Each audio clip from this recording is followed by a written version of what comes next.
وہدی للعالمین، اور ساری انسانیت، سارے جہان والوں کے لیے، سارے جہان والوں کے لیے وہ ایک رہنمائی ہے، ہدایت ہے، رہنمائی کا ذریعہ ہے کہ ہماری عبادات کا رخ اس طرف ہے۔ جب ہم اس طرف رخ کرتے ہیں تو ہماری عبادات ادا ہوتی ہیں، تو وہ رہنما ہے ہمارے لیے۔ فیہ، اس گھر میں، آیات بینات، بڑی واضح نشانیاں ہیں۔ فیہ، اس گھر میں، آیات بینات، بڑی واضح نشانیاں ہیں۔ مقام ابراہیم، اور ان میں سے ایک مقام ابراہیم ہے۔ مقام کہتے ہیں کھڑے ہونے کی جگہ، اور ابراہیم سیدنا حضرت ابراہیم علیہ السلام۔ یہ مقام ابراہیم کیا ہے؟ دراصل یہ ایک پتھر تھا جس پر کھڑے ہو کر ابراہیم علیہ السلام خانہ کعبہ کی تعمیر فرماتے تھے، اور اس پتھر کو اللہ رب العزت نے ایسی عجیب خصوصیت دی تھی کہ یہ ضرورت کے تحت اوپر نیچے دائیں بائیں ہوتا رہتا تھا۔ جہاں ابراہیم علیہ السلام نے اوپر ہونا ہے تو یہ اوپر ہو جاتا تھا، دائیں ہونا ہے تو دائیں ہو جاتا تھا، بائیں ہونا ہے تو بائیں ہو جاتا تھا، حتیٰ کہ پھر حضرت ابراہیم علیہ السلام کے قدم مبارک کے جو نشانات ہیں وہ اس پتھر کے اوپر ثبت ہو گئے۔ تو یہ جو پتھر تھا یہ مقام ابراہیم کے نام سے معروف ہو گیا۔ شروع میں یہ پتھر بالکل خانہ کعبہ کے ساتھ تھا، پھر اللہ کا جب حکم نازل ہوا کہ اس کو تم اپنی نماز کی جگہ بناؤ، واتخذوا من مقام ابراہیم مصلی، مقام ابراہیم کو اپنی نماز کی جگہ بناؤ، تو پھر حضور علیہ الصلوۃ والسلام نے اس کو تھوڑا سا فاصلے کے اوپر نصب فرما دیا۔ بعد کی حکومتوں نے اس کو ذرا مزین کر دیا، محفوظ کر دیا، خوبصورت بنا دیا۔ تو فیہ آیات بینات، اس میں بڑی واضح نشانیاں ہیں، مقام ابراہیم، اور ان میں سے ایک مقام ابراہیم بھی ہے۔ ومن، اور جو، دخلہ، اس گھر میں داخل ہو گیا، کانا آمنا، وہ امن والا ہو گیا۔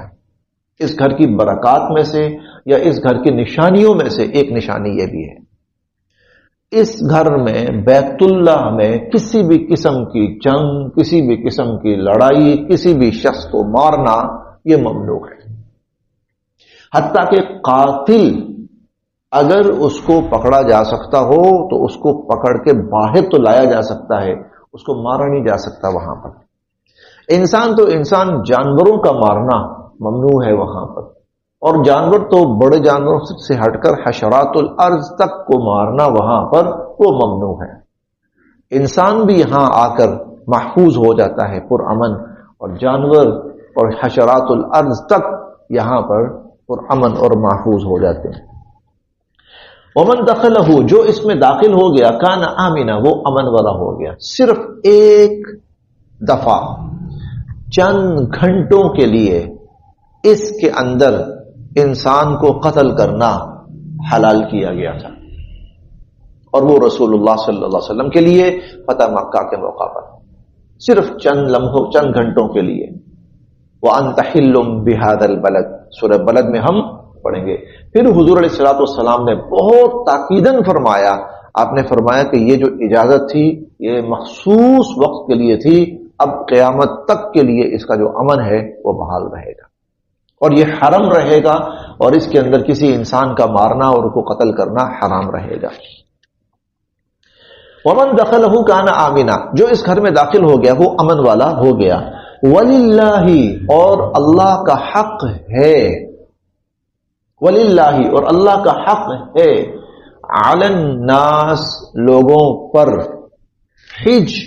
حج کرنا، البیت، اس گھر کا۔ وللہ، اور اللہ کا حق ہے، علی الناس، لوگوں پر، حج البیت، اس گھر کا حج کرنا، من، جو، استطاع، قدرت رکھتا ہو، الیہ، اس کی طرف، سبیلا، جانے کی۔ من استطاع الیہ سبیلا، جو اس گھر کے حج کی وسعت رکھتا ہو، استطاعت رکھتا ہو، قدرت رکھتا ہو، اس پر بیت اللہ کا حج فرض ہے۔ بیٹا آپ بالکل خاموش ہو جائے، خاموش نہیں، بالکل خاموش ہو جائے۔ سب کلاس پڑھ رہے ہیں، قرآن پڑھ رہے ہیں، اور آپ شور کر رہے ہیں. اب کسی کی آواز آئی نا تو بیٹا پھر میں نے یہاں درمیان میں بٹھا دینا آپ سب کو.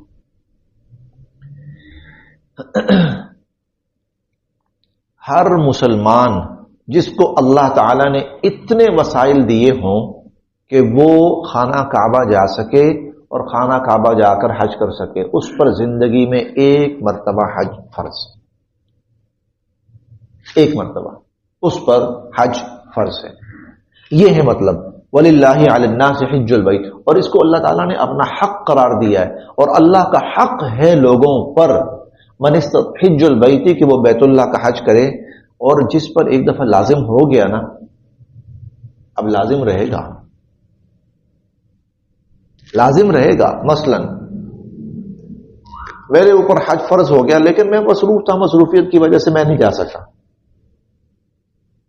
حج فرض ہو چکا مجھ پر، اتنے وسائل ہیں، صحت ہے، سب کچھ ہے، کھلا ہوا ہے، راستے کھلے ہوئے ہیں، سواریوں کا آنا جانا ہے، میں بآسانی جا سکتا ہوں اور واپس آ سکتا ہوں.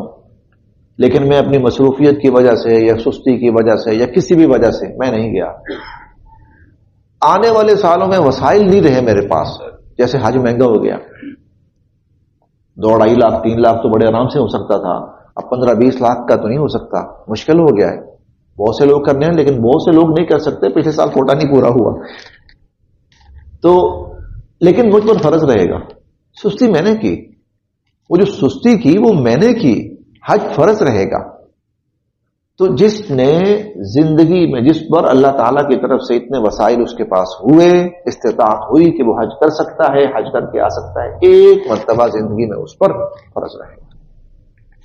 وَلِلَّهِ عَلَى النَّاسِ، اور اللہ کا حق ہے لوگوں پر، حج البیت، بیت اللہ کا حج کرنا، من استطاع الیہ سبیلا، جو آنے کی وسعت اور قدرت رکھتا ہو.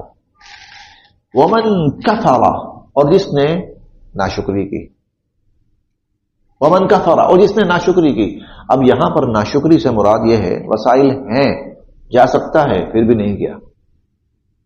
اس کو اللہ تعالیٰ نے لفظ کفر سے بیان فرمایا ہے. یہ کفرہ کفر سے نکلا ہے. گو یہاں اس کا معنی کافر ہونا نہیں ہے، یہاں اس کا معنی کافر ہونا نہیں ہے. یہاں اس کا لفظی معنی ناشکرا پن ہے، ناقدری ہے. لیکن لفظ اللہ تعالیٰ نے کفرہ والا استعمال کیا ہے. اس کی وجہ کیا ہے؟ ایک انسان پر سب سے پہلے جس ذات کا حق ہے وہ اللہ کی ذات ہے. اللہ کہتے ہیں تو دنیا بھر میں گھوم، آ جا، کھا پی، سب کچھ کر، لیکن ایک دفعہ میرے گھر ضرور آ اور مجھ سے ملاقات کے لیے ضرور آ. یہ اللہ کی ملاقات ہے. حج اللہ کی ملاقات ہے. وہ کیسے؟ حضور علیہ الصلوۃ والسلام فرماتے ہیں جو شخص بیت اللہ، اس کو حجر اسود کو چومتا ہے نا، حجر اسود یمین اللہ، اللہ کا دایاں ہاتھ ہے. اور ہمیں حکم کیا ہے کہ اس کو وہ کرو، چومو اس کو. حجر اسود استقبال ہے. ہم تو دوسری چیز تو استلام ہے نا، استلام تو دوسری چیز ہے، دوسرے سلام کر دینا.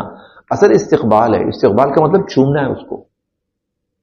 تو اس پہ ہونٹ رکھو، گویا ہم اللہ کے ہاتھ پہ کیا کر رہے ہیں؟ اللہ تعالیٰ کے دست اقدس پہ ہونٹ رکھ رہے ہیں، اس کو ہم چوم رہے ہیں. اور یہ اللہ کی ملاقات نہیں تو اور کیا ہے؟ یہ اللہ تعالیٰ کی ملاقات نہیں. اللہ کہتے ہیں ایک دفعہ یہ میرا حق ہے، یہ میرا حق ہے کہ ایک دفعہ آؤ اور مجھ سے ملو وہاں اور ملاقات کرو. ومن کفر، اور جس نے ناشکری کی، فإن اللہ، تو بے شک اللہ تعالیٰ، غنی، بے نیاز ہے، عن العالمین، تمام جہان والوں سے. بس